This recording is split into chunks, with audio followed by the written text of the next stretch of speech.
Bonjour, ici Marie-Ève de Hula Hoop Québec. Aujourd'hui, je vais vous donner des idées pour faire du hula hoop dans un petit espace comme un salon. Merci à l'avance de commenter, de liker, de vous abonner à ma chaîne. C'est ça qui me motive à continuer à vous offrir des vidéos. Donc sur ce, je vous souhaite une bonne pratique. Le mouvement qu'on peut pratiquer, c'est les isolations. Donc, on pratique jamais assez les isolations parce qu'on veut toujours que ce soit le plus parfait possible. Toujours pratiquer dans les deux directions et les deux mains. Donc, isolation à une main dans un sens, dans l'autre sens. Pour les débutants, on peut faire à deux mains ici. Vous allez pouvoir voir les tutoriels que j'ai fait aussi à propos de ça. Isolation, il y a vraiment 2 millions de variations qu'on peut faire avec les isolations. Fait que c'est vraiment infini tout ce qu'on peut faire avec les isolations. On peut aussi pratiquer les isolations avec deux hula hoop. Encore une fois, c'est vraiment infini le nombre de trucs qu'on peut pratiquer avec deux hula hoop pour ce qui est des isolations.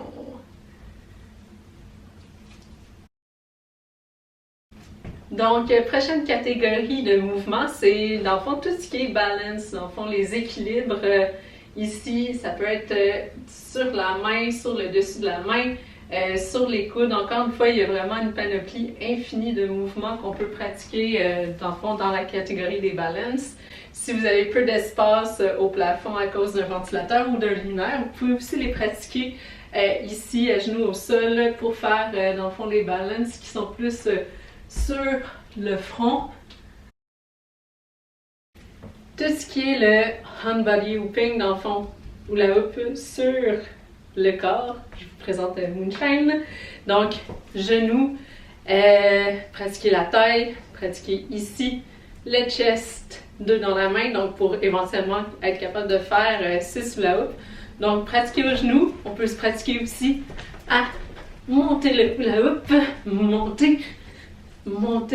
Dans le fond, tout ce qui est le hand body hooping, ça se fait quand même très bien à l'intérieur. Donc, on peut pratiquer avec 2 hula hoop, 3 hula hoop, 4 hula hoop, 5 à 6. Encore une fois, si vous n'avez pas d'espace ici à cause du plafond, d'un luminaire ou d'un ventilateur, encore une fois, on peut se mettre à genoux ou assis pour pratiquer notre hula hoop, 2 dans la main, comme ça. Donc ça va nous aider aussi pour si notre but est de faire 3 hula hoop, 4 hula hoop, 5, 6 hula hoop. Donc de pratiquer toujours une main, toujours pratiquer l'autre main aussi.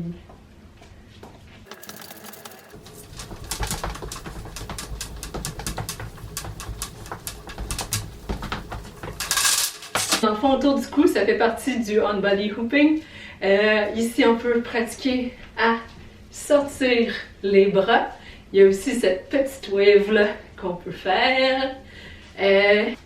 Encore une fois, autour du cou, il y a plein de transitions qu'on peut faire. Donc, pour s'amuser autour du cou.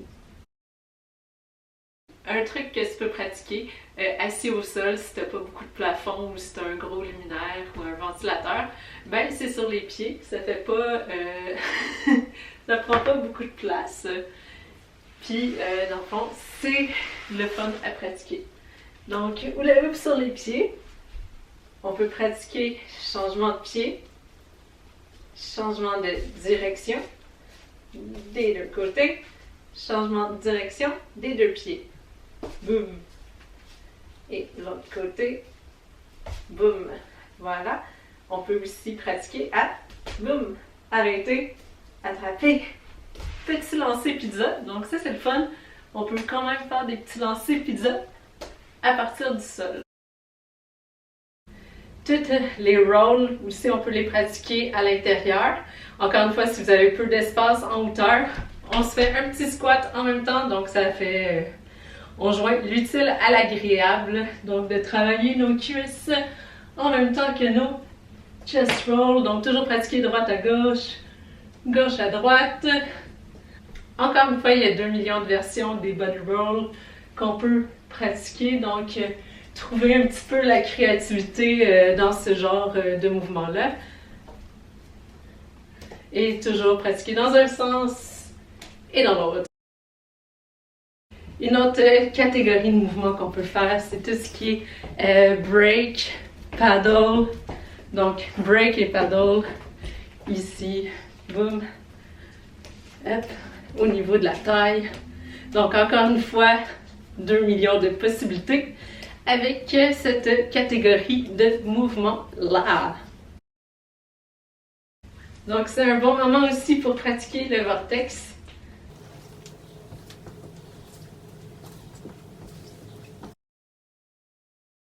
On peut pratiquer aussi tout ce qui est coin spin.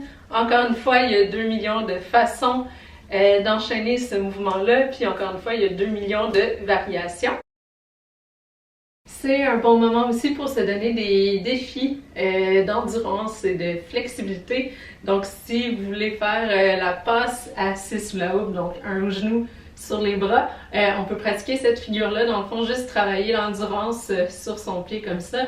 Donc, on peut se faire des 20 secondes sur un pied, 20 secondes sur l'autre. Donc, toujours pratiquer encore une fois les deux pieds, les deux jambes, en fait.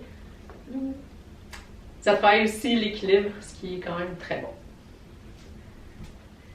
Donc, j'espère que cette vidéo-là t'a donné le goût de faire du hula hoop dans ton salon puis qui t'a donné des idées de quoi pratiquer. Donc, si tu as des questions, des suggestions, tu peux les écrire en commentaire, ça me fait toujours plaisir de te répondre.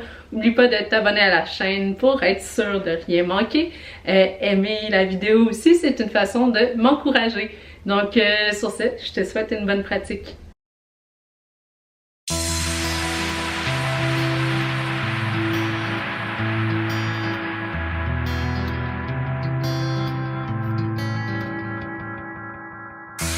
Inside the book that I wrote, all the words that we spoke, yet only with our eyes.